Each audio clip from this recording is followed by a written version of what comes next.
샬롬, 한 주 동안 평안하셨습니까? 오늘로서 우리는 믿음으로 산다는 것은 무엇인가 13번째 강의를 하게 됩니다. 그리고 오늘로서 믿음 시리즈는 일단 종강을 하려고 합니다. 믿음으로 산다는 것은 무엇인가에 대해서 10번을 말씀을 드렸고, 그 다음에로 믿음으로 살기 위한 필수 장비로 오늘이 3번째 시간인데, 믿음으로 살기 위한 첫 번째 필수 장비는 뭐였나요? 인생의 나침반, 인생의 지도에 해당하는 성경이었고, 두 번째는 하시 가족 공동체, 믿음의 공동체인 교회였죠. 그리고 오늘은 마지막으로 길 안내자, 인생 나그네 길을 살아가는 동안에 안내자에 해당하는 성령님에 대해서 함께 살펴보므로 대단원의 막을 내리려고 합니다. 함께 오늘은 성령님에 대해서 생각을 해보겠습니다. 성령이란 뭐냐? 믿음의 길 안내자다, 이렇게 말씀드릴 수가 있습니다.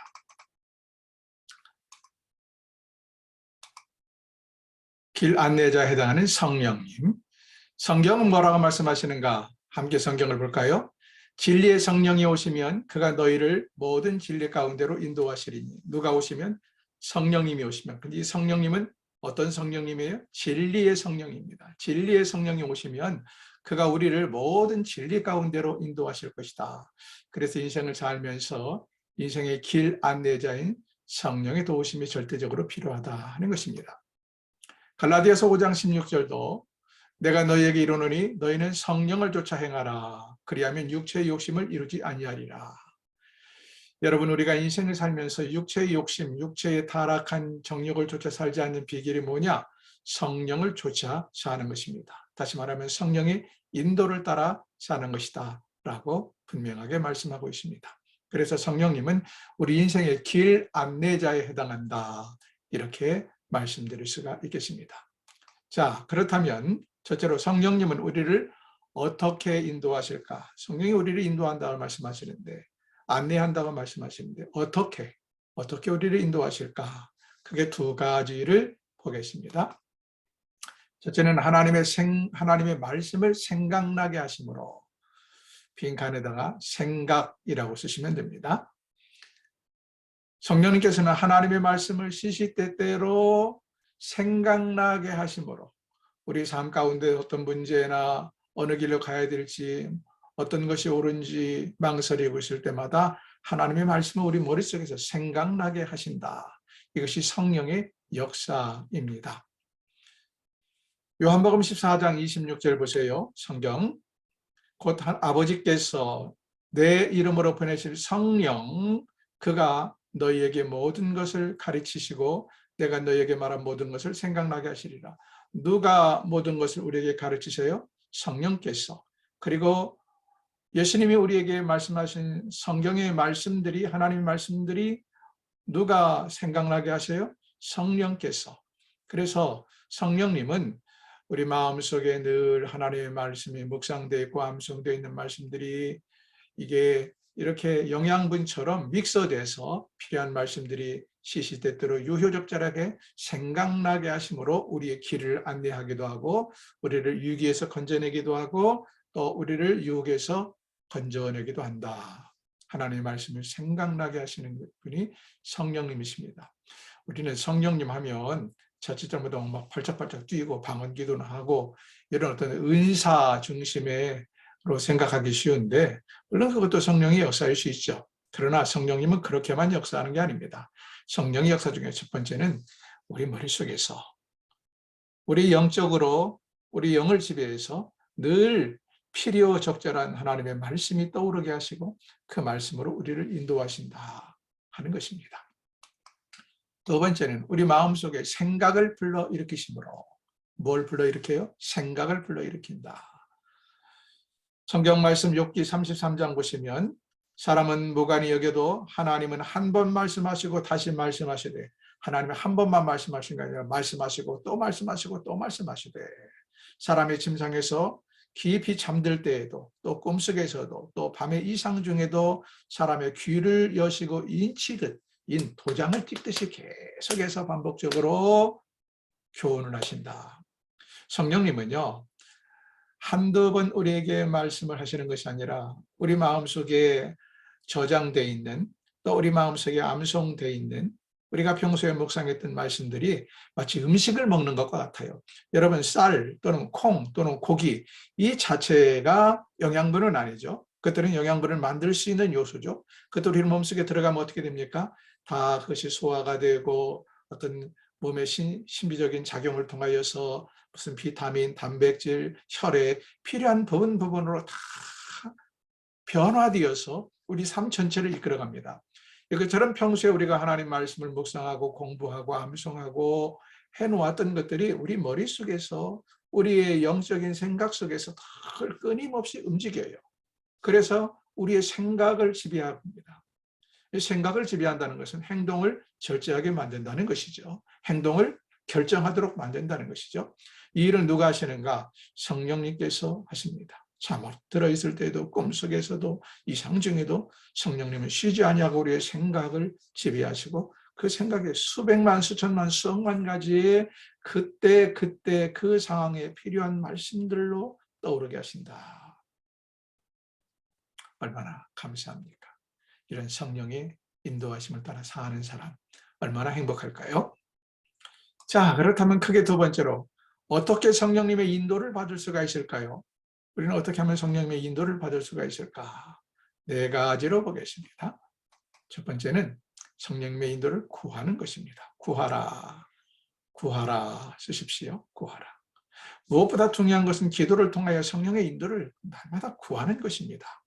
그래서 시편 27편 11절 보면 여호와여 주의 길로 나를 가르치시고 내 원수를 인하여 평탄한 길로 인도하소서 하고 기도하는 모습을 보게 됩니다. 여러분, 성령님의 인도를 날마다 구하십시오.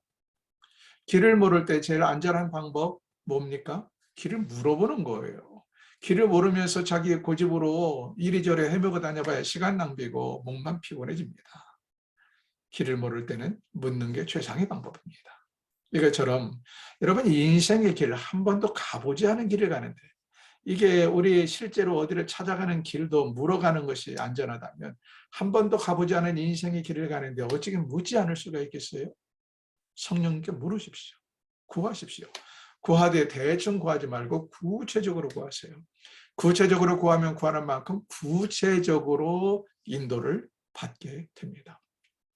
때문에 여러분 기도할 때 우리의 기도는 이렇게 허공을 울리는 기도가 되서는 안 됩니다. 가능한 한 구체적으로 우리의 문제를 아뢰고 구할 때 하나님께서 구체적으로 응답을 하십니다. 성령님의 인도를 구하라. 두 번째는 어떻게? 성령님께서 인도해 주실 것을 기대하라. 기대하라고 쓰십시오. 기대하라. 성경 보세요. 내가 항상 주와 함께하니 주께서 내 오른손을 붙드셨나이다. 주의 교훈으로 나를 인도하시고 후에는 영광으로 나를 영접하시리니 라고 시편 73편 23편에 기록되어 있습니다. 성령께서 나를 인도하시고 그리고 나를 영접한다는 기대. 지금 어떤 어려움이 있어도요.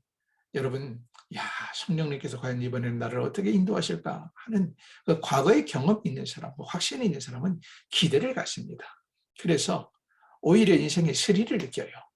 오히려 큰 문제, 어려운 문제를 만났을 때 이번에는 어떻게 나를 인도하실까 하는 기대 때문에 스릴을 느끼게 되고 마음의 기쁨이 있게 됩니다. 여러분, 기차 여행하는데 두 갈래길이 앞에 있다고 가정해 보세요. 이 두 갈래길에서 여러분 불안해한 사람이 있나요? 아무도 불안해하지 않아요. 왜? 기관사를 믿기 때문에. 기관사가 내가 가야 될 방향으로 간다는 사실을 믿기 때문에. 우리 인생의 길을 가는데도 마찬가지입니다. 성령께서 우리를 바른 길로 인도하십니다. 인생의 갈림길에서 염려하지 마십시오. 야, 나는 정말 이 오른쪽으로 가야 될까, 왼쪽으로 가야 될까? 성령님께 구하셨습니까? 그러면 성령님께서 인도해 주신다는 것을 확신하십시오. 그리고 두려워하지 마십시오.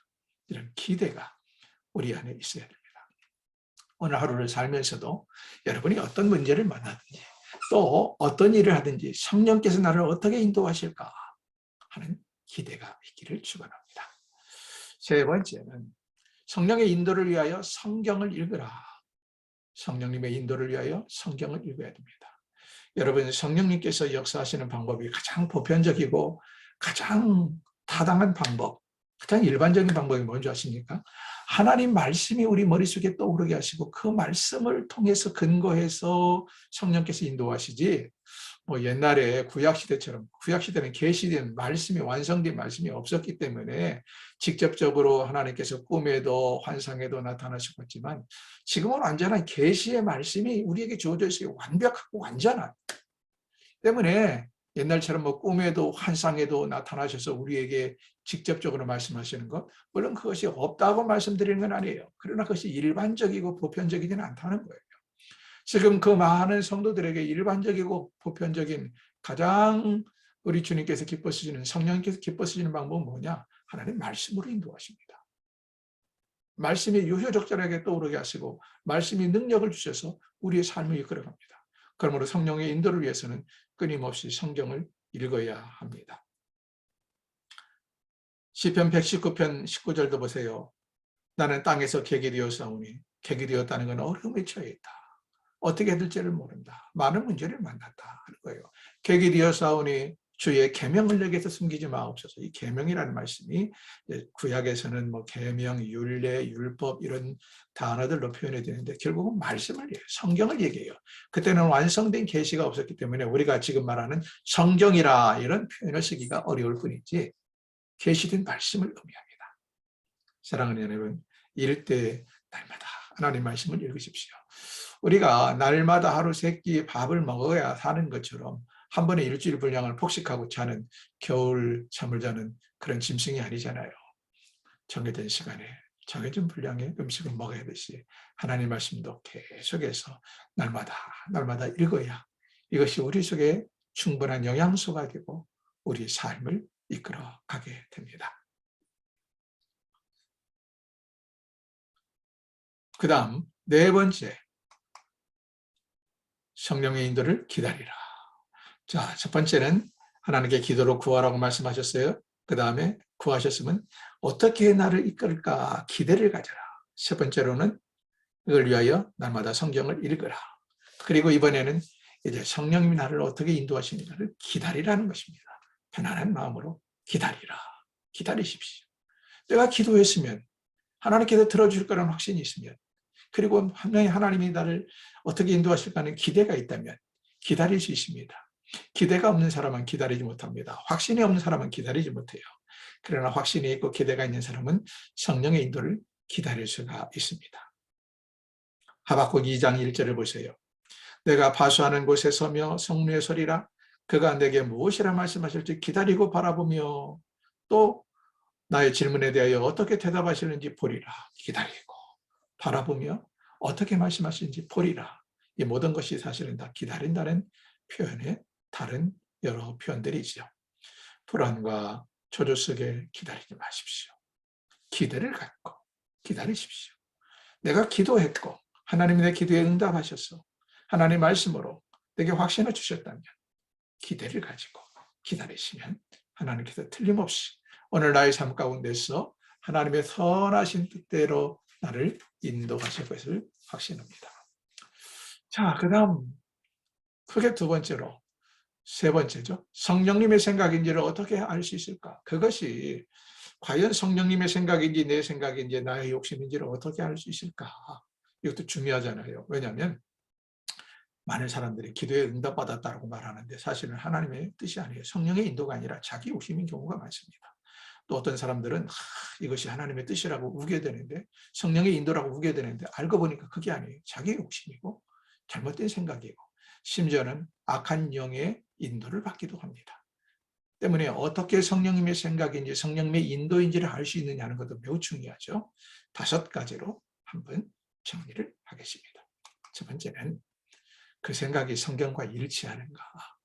생각이 성경과 일치하는가? 여러분, 어떠한 우리가 뭐 환상을 보았던, 계시를 보았던, 누구의 뭐 기도에서 응답의 확신을 받았던, 누가 내게 기도해 줘서 무슨 뭐 예언을 해줬던 무엇이든지 성경과 일치하지 않는 것은 다 거짓말입니다. 왜냐하면 성경이 뭐라 그랬어요? 계시된 하나님의 말씀, 완전하고 무흠한 하나님의 말씀이라고 그랬죠. 때문에 그 어떤 것도 단편 조각에 불과해요. 이 조각들이 일부에 불과한 것들이 완전하고 무흠한 계시인 성경의 말씀과 틀릴 수는 없습니다. 여기 위배될 수는 없다. 그러므로 성령의 인도라고 확신한다면 그것이 성경과 일치되어야 합니다. 누가복음 21장 33절 보면 뭐라고 말씀하세요? 예수님께서 말씀하시기를 천지가 없어진 한이 있어도 내 말은 없어지지 아니라 하나님의 말씀, 계시의 말씀은 1.1도 변함없이 이루어지리라 말씀하시지 않습니까?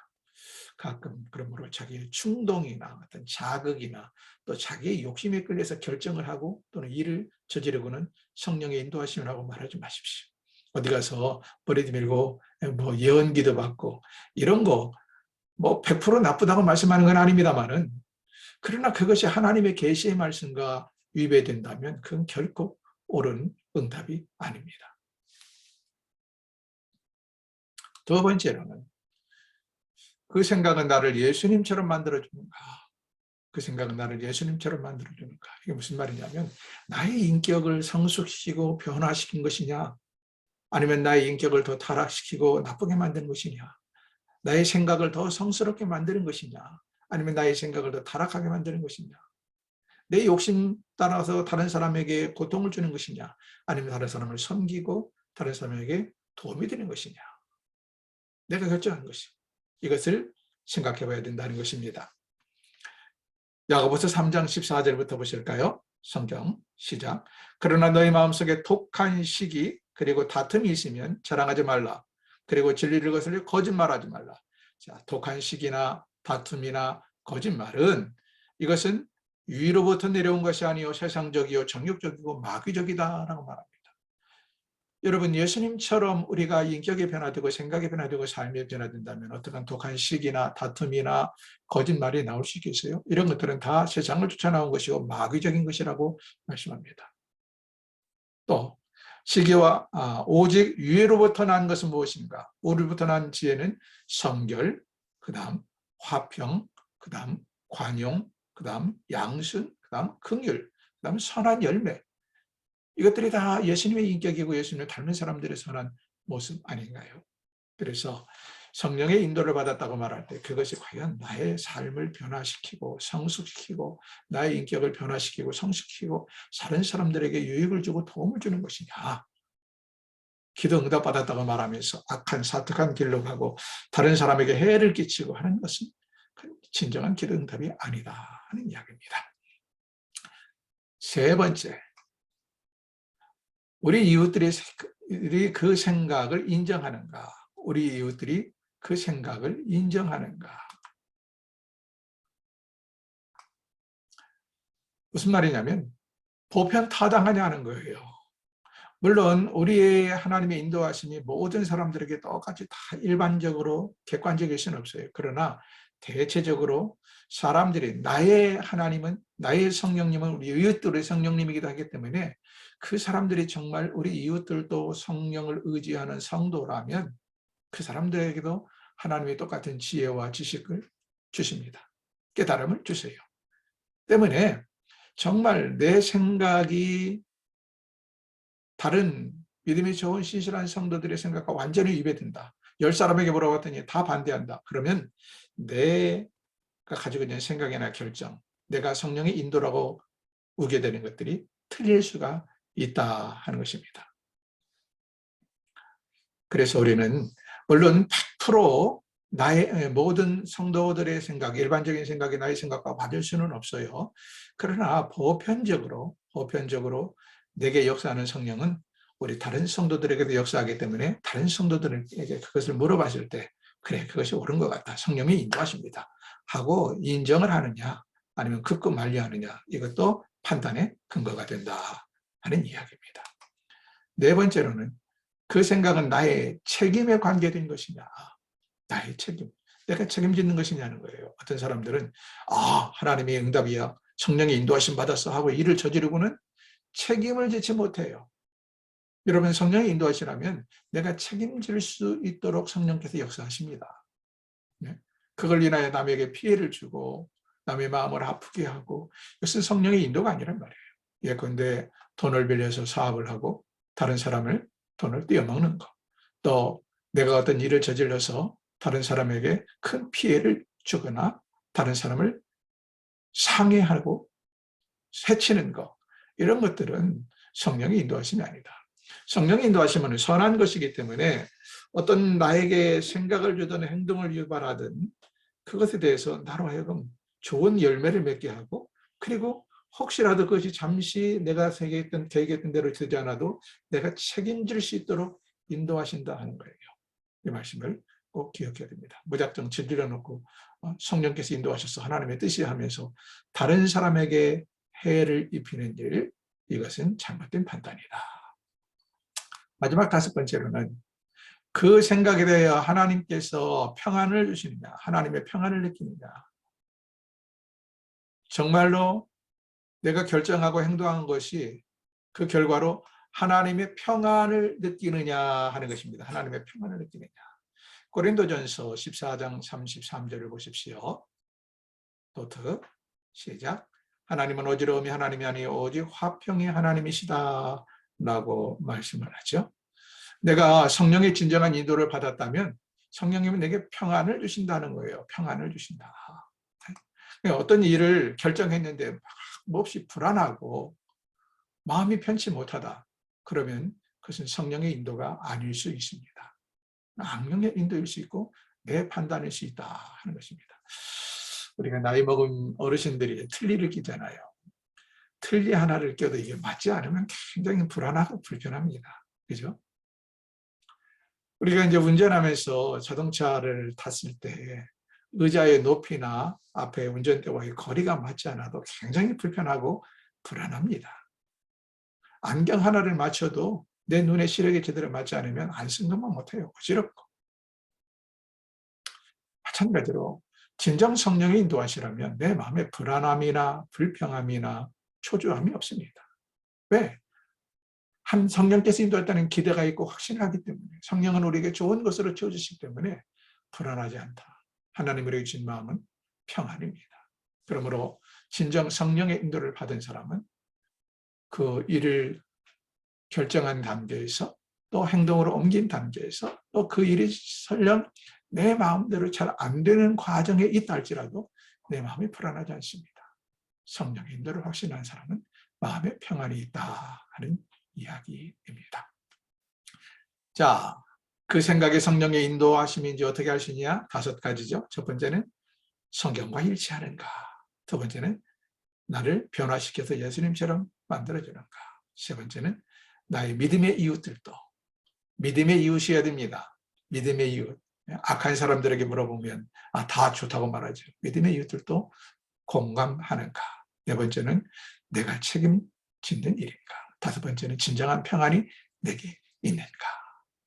성령님은 오늘도 우리의 삶을 인도하십니다. 성령님은 오늘도 보혜사 성령님께서 우리와 함께 하시며 평안함을 주시고 우리의 모든 난제, 어려운 문제를 해결해 가십니다. 이 성령님의 인도를 따라서 오늘 하루도 평안하고 기쁘고 감사가 넘치는 삶을 살아갈 수 있기를 주의 이름으로 축원합니다. 오늘은 여기까지 하겠습니다. 이것으로서 그동안 13번의 강의를 믿음으로 산다는 것은 무엇인가를 마치겠습니다. 혹시라도 조금 부족한 점이 있다 하면은 여러분 다시 한번 복습도 해보시고 그리고 스스로 믿음에 대해서 깊이 연구하는 그런 계기가 됐으면 좋겠습니다. 그동안 수고 많으셨습니다. 감사합니다.